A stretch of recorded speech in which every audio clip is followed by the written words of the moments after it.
მნიშვნელოვანი იქნება რეკრეაციული ზონაც, აქ არის ეს დარბა მოედანი და ასე შემდეგ.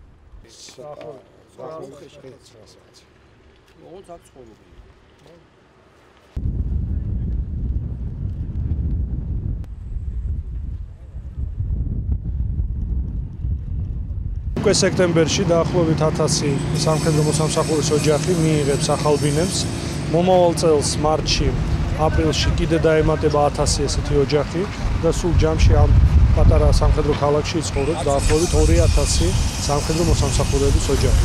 ეს არ არის ძალიან დიდი ბინები, ეს არის საშუალო პატარა ოროთახიანი ბინა, რომლის საბაზრო ღირებულება არის დაახლოებით 25,000 ლარი, მაგრამ ეს არის უმნიშვნელოვანესი სტიმული და უმნიშვნელოვანესი შეღავათი ყველა ოჯახისთვის, ყველა სამხედრო მოსამსახურის ოჯახისთვის, იმიტომ რომ ეს არის საჩუქარი სახელმწიფოს მხრიდან და კიდე ერთი მაგალითი იმისა, თუ როგორ ზრუნავს მთავრობა და სახელმწიფო ჩვენ ჯარზე და ჩვენ ჯარისკაცებზე, კაპრალებზე, ოფიცრებზე და სერჟანტებზე.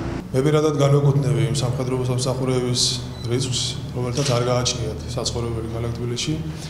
შესაბამისად, მთელი ეს წლები მე ცხოვრობდი ქირით და სხვადასხვა ადგილას შესაბამისად, ეხლა უკვე ოჯახით შევქმენი, ველოდები ბავშვს და ძალიან მოხარული ვარ, რომ მექნება ჩემი კუთხე, რომელშიც გავაგრძელებ ცხოვრებას.